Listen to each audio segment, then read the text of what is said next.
Bom dia, boa tarde. Hoje, quarta-feira, nós vamos iniciar as nossas correções das atividades que nós fizemos na semana passada, semana 9. Então, vamos lá no nosso manual do aluno, onde nós temos na página 12 os espaços públicos do campo. Então, o Urbano estava conversando com o avô dele, e aí surgiu uma dúvida que você deveria responder. Você sabe o que são os espaços públicos? Então, os espaços públicos são todos os lugares de uso público, de uso onde que todas as pessoas podem frequentar, né? Um espaço que ele é acessível para todo mundo, ele é um ambiente agradável e eles podem ser espaços públicos abertos, como ruas, calçadas, praças, jardins e parques. E também existem os espaços públicos fechados, como bibliotecas públicas, museus, certo? Então, esses são os espaços públicos em que um município pode ter. Aí na questão número 2, vocês tinham que escrever alguns exemplos de espaços públicos que você conhece. Então eu coloquei aqui praças, parques, museus, mas nós temos algumas dicas também aqui que a Pro escreveu no exercício número 1, caso você não tenha entendido na hora e ficou com vergonha de perguntar, tá bom? Mas não pode ter vergonha, não pode ficar com dúvidas, tá? A gente precisa ler e entender. Então, a questão número 3, nós tínhamos até alguns exemplos de espaços públicos, né? O posto, né? A escola, o parque, a praça. Nós tínhamos alguns exemplos aqui e você poderia dizer outros exemplos. Continuando, por que é importante que as pessoas do campo tenham acesso aos espaços públicos de atendimento à comunidade de lazer? Então, o que você responderia? Então, porque elas também possuem o mesmo direito das pessoas que moram na área urbana, né? É importante as pessoas do campo saberem que elas também têm direitos. Lá na página 14, nós tínhamos acesso aos serviços públicos. Então, você iria ler e prestar bastante atenção. Já na página 15, nós entramos nos espaços domésticos, não é mais público. Público é onde todo mundo pode ir, sem pagar nada, porque é gratuito, certo? E aqui nós vamos ver o espaço doméstico.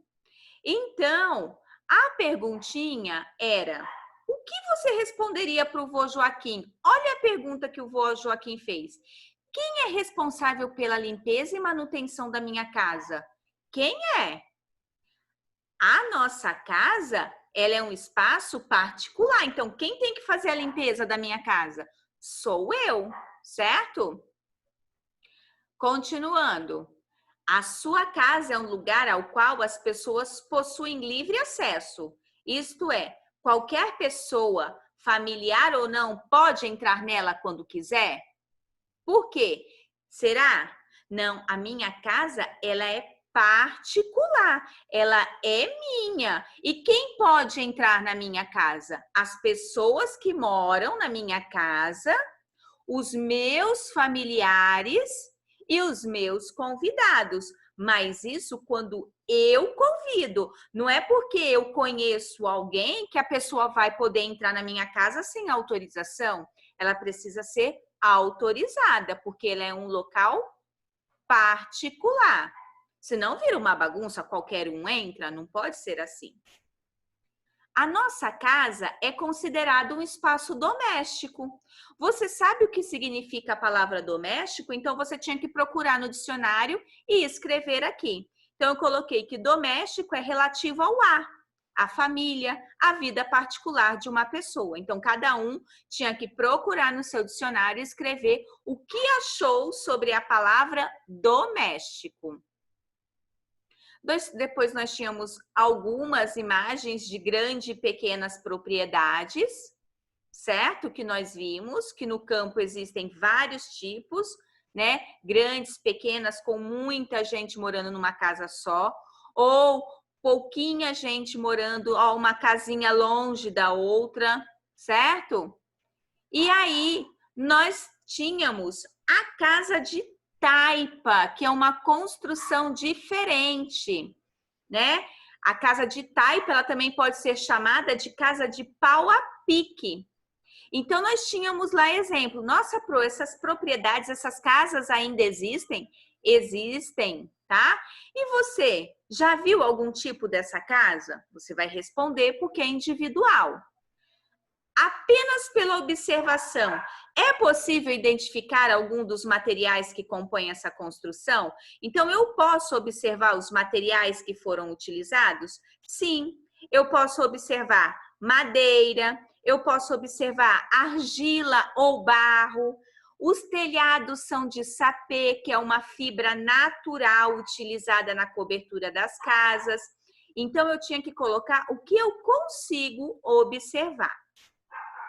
E esse tipo de casa é semelhante à casa onde você mora? Concluo que não, né? A nossa casa é bem diferente da casa de taipa.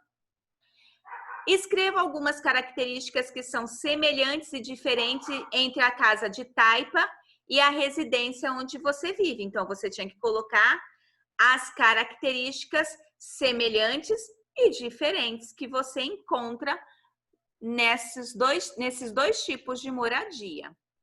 Número 5. Quais tipos de histórias podem ser estudados a partir da preservação das casas de taipa? Então, nós tínhamos que anotar. Então, eu coloquei aqui.